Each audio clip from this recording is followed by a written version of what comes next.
Hi everyone and welcome back. It's been 2 weeks since I last saw you.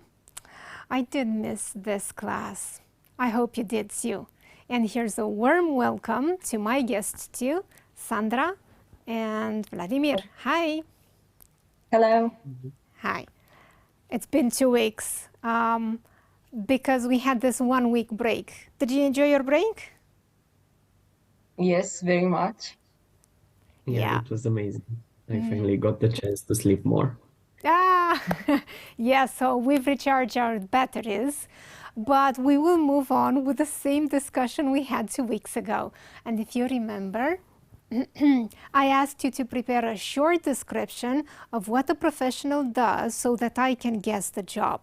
But I said that I might do that first. And yes, I did my homework too. And here's my description. Every day I put on a uniform and a badge that shows I'm here to help. I drive around the city in a car with flashing lights and a siren. When something goes wrong, people call me and I rush to the scene to make sure everything is safe. I talk to witnesses, gather evidence. Sometimes I have to chase after people who are doing something they shouldn't. I work to keep the community secure and make sure everyone follows the rules. It's a job that requires courage, quick thinking, and I'm really proud to do it. So, can you guess what my job is? Yes. Vladimir? Probably a police officer. Yes, I'm a police officer indeed.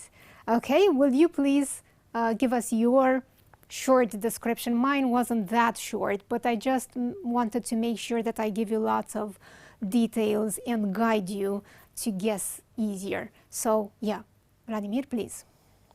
Yeah, so this person usually works at the seaside. Their job is to supervise people who get in the water and rescue them if they are in danger. Wondering, is that a lifeguard? Yeah, that's exactly what it is. A lifeguard, all right. Good for me. Sandra, please. These people wear special suits and helmets. Their job involves long-distance travel at very high speeds. They require very difficult and demanding training. Their meals usually consist of dehydrated food. Vladimir, can you guess? My guess, based off the dehydrated food, would be something along the lines of astronauts. Yeah. Right. At one point, I was wondering if you're thinking of a pilot, but then I guess it's this last detail that also made me think of an astronaut. Is that something you would have dreamt of doing when you were younger? Not really. Not really. I'm pretty scared of space. I don't know. It's some uncharted territory. I don't know. Yeah. And very weird stuff goes on. Yeah, it could be a very challenging job. Okay, let's remember first of all what we did. We talked about jobs, we introduced lots of vocabulary, we did a sort of odd one out exercise in which, considering 3 jobs, we said which one doesn't fit there and so on. I'd like us to revise some of those words, but as a guessing game again. This time you have the initial letter of the word. There are lines for each of the letters, and you'll also be given a definition for you to provide the job. If you're at home watching this later, you can pause the video, try to do this on your own. But I'm going to ask Sandra now to tell us what she thinks the person who cuts people's hair and puts it into style is called. It's a hairdresser. A hairdresser. Let me see if it fits here. Hair dresser. Yes, you're quite right. Good. Next up, Vladimir, a word that starts with R. It designates a person who works in a place, for instance, a hotel, office, hospital, and the job involves welcoming and helping visitors, answering phone calls too. So what would you say this is? This one might be a receptionist. And right you are, I think. Okay, a receptionist. Sandra, it's your turn. A person whose job is to stop fires from burning. Well, that's a firefighter. And there are two F's in this word. That's why they were provided from the very beginning. It starts with N. It's a person whose job is to care for people who are either ill or injured, and this usually happens in a hospital. So Vladimir, you would say this is? A nurse. Good. Back to you, Sandra. It starts with A. It's a person whose job is to design new buildings. Architect.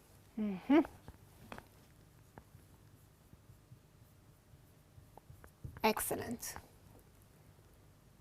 There are three E's in this word.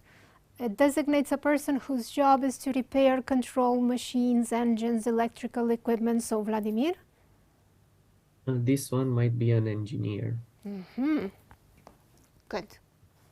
These are all words we learned the last time we met. And here's a longer one, a person whose job is to produce computer programs. Sandra? Computer programmer. Yeah, and we spell this with a double M. When we add ER, the ending, we need to double the M. Someone who writes about or studies history. Back to you, Vladimir. This one is a historian. Very good, historian. When we talked about school and subjects and specialists in those subjects, we also mentioned this word, historian. We add I-A-N to form this word, historian. Repetition, repetition, always revise. It's the way to learn. And let's learn together. We're going to learn words related to jobs by explaining, first of all, the difference between the two words provided there, and then using them appropriately in the sentences below. We'll start with Sandra. Sandra, what would you say qualification means, and what does application mean? Qualification is when you have passed the test, and now you have the necessary knowledge to perform and to have a job. All right, knowledge or maybe skills, right? Yeah. Because you can be qualified as a chef, let's say. Yes. All right. Whereas application means? When you try to get a job, you... Very good. Good. It comes from the verb to apply for a job. Good. And this is the noun application. So please use them in the two sentences below. You'll never get a good job if you don't have any qualification. Right. And because of this any, which requires a plural, we'll need to add an S. So qualifications, plural. Good. Yeah. And the next one is? With a letter of application. Good. When people apply for a job, for a course, for a scholarship, they generally write a letter of application. And the good one ensures that the person might get an interview and be selected for it. Your turn, Vladimir, now. Employer and employee, both words are formed from the same verb, to employ, meaning to offer somebody a job. So what's the difference between the two nouns? Yeah, so the employer employs, so hires a person. He's the boss, for instance. And the employee is the one who is being hired and who works. Very good. So please complete the two sentences. He gets paid a good wage because he works for a fair employer. Yeah, The boss is a fair person, just as you said.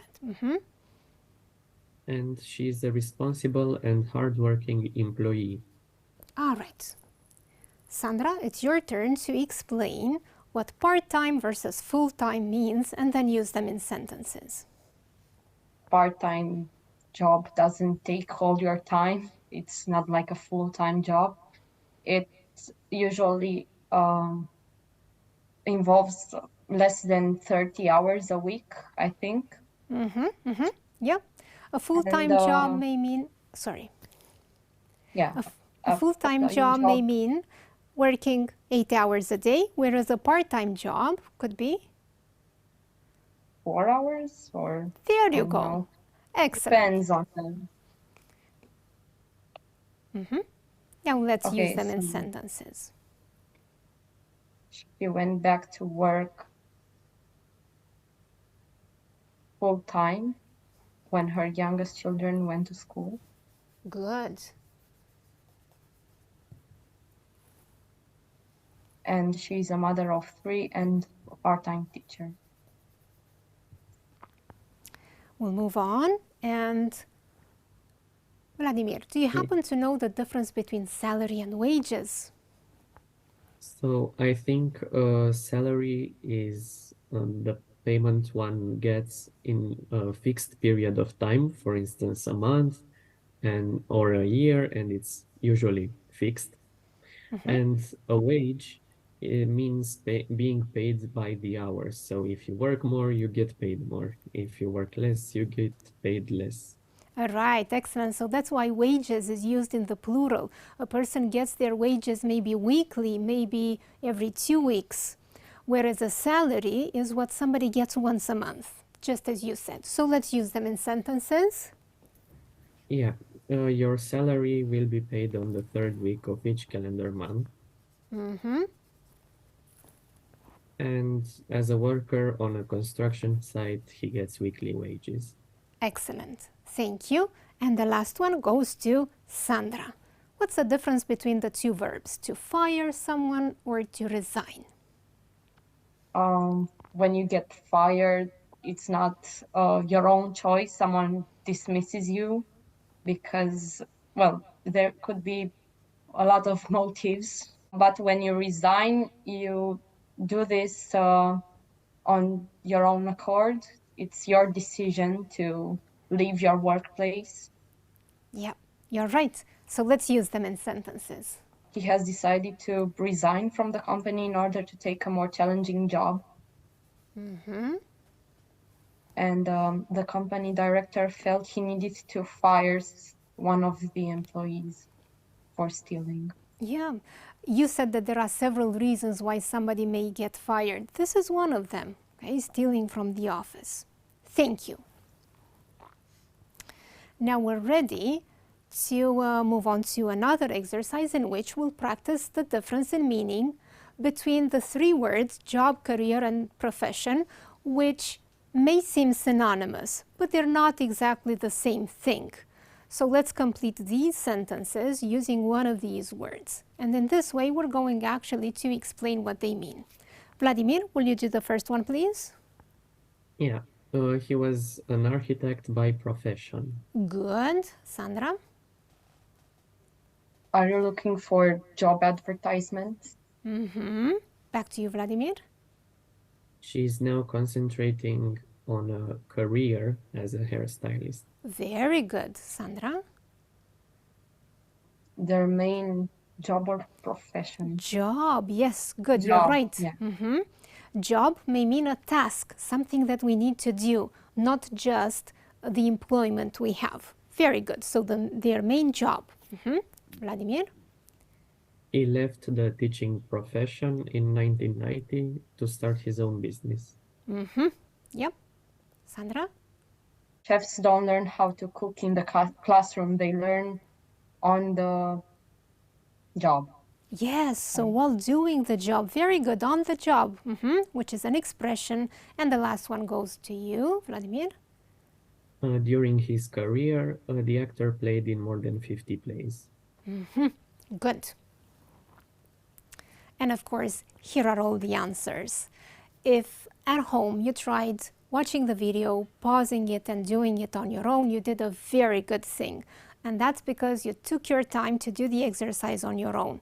My advice once more to you is to look up words in the dictionary or just Google search the meaning of a word if you're not familiar with it. We'll move on.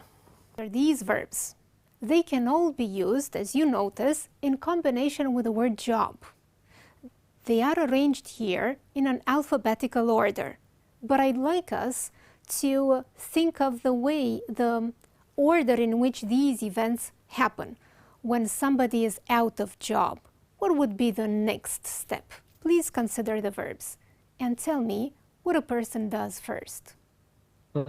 Yeah, so first of all, you look for a job. Yeah, and you're out of then job, you look for a job. It only makes sense. The next step is, go on.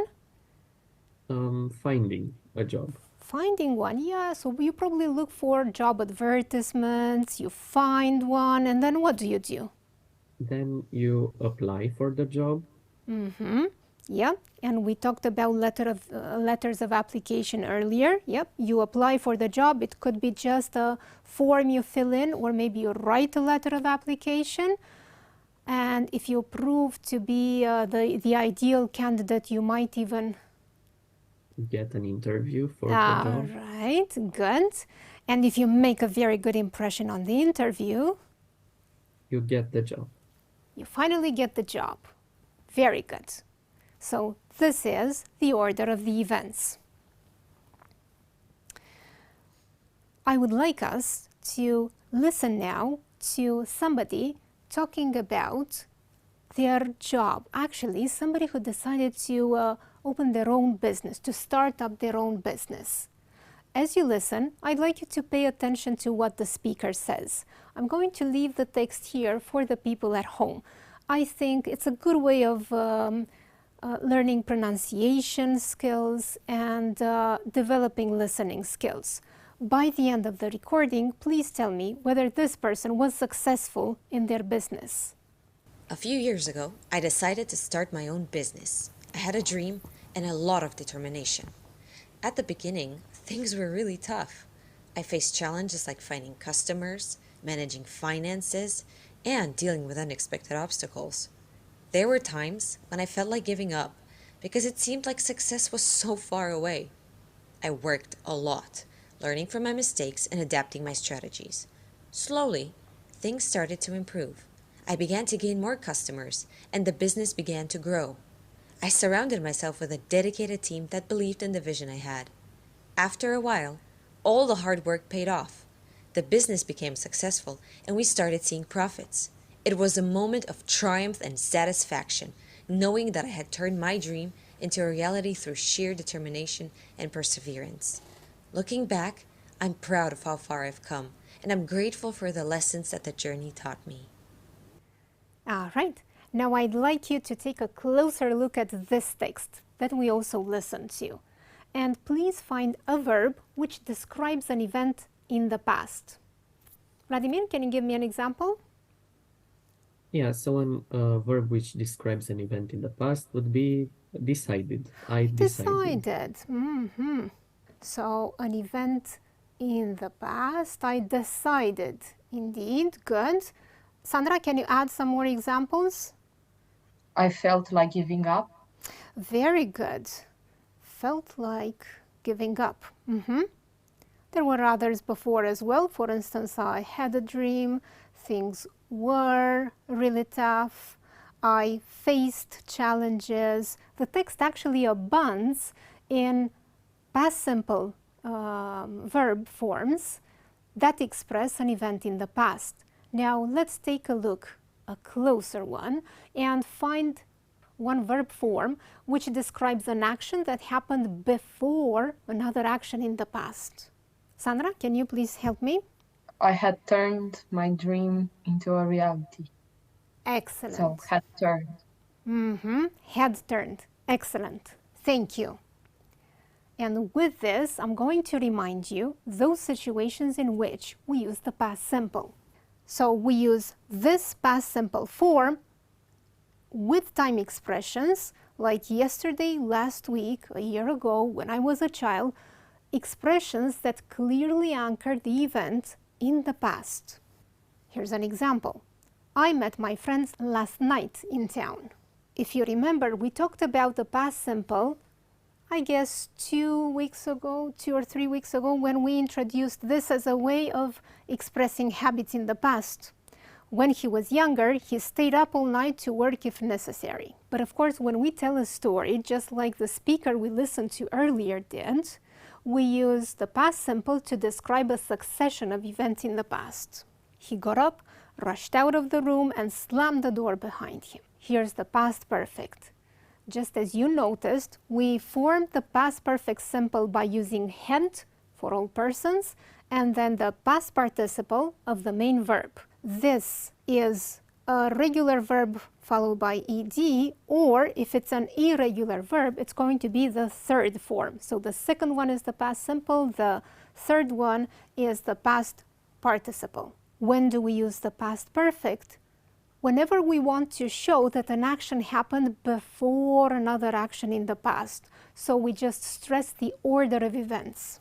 We wanted to visit Grandma last weekend, but she had arranged to go to London. So the first action that happened is the fact that our grandma made arrangements to go to London. The second one being our intention of visiting her. So to wrap it all up, let's put this together by completing these sentences using the correct past perfect, just past perfect of these verbs in brackets. Sandra? The car stopped because we had run out of gas. Excellent. Vladimir? I was getting cold because I had not taken any warm clothes with me. Very good. Sandra? Before the computer crashed, I had saved my work on it. Sorry. Good. Vladimir? Yeah, Bobby came round after he had seen Mary off to the station. Excellent. Sandra? I saw them after they had had lunch. Very good. And the last one, Vladimir? After she had failed her math exam, she was very disappointed. Excellent. And this is going to be your homework. Here's a short text which tells a story. I'd like you to use the verbs in brackets in the past simple or the past perfect. Remember that the past perfect form shows that the event happened before another one in the past. Thank you so much for joining us today. Sandra, Vladimir, hope to see you again soon. Bye. Goodbye. Bye. Bye.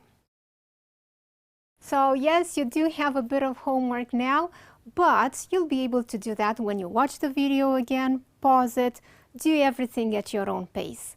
And remember what I keep telling you, watch the videos again and again. This is the way to learn. We'll meet next week, check homework and learn some more. Meet me next Monday. Goodbye.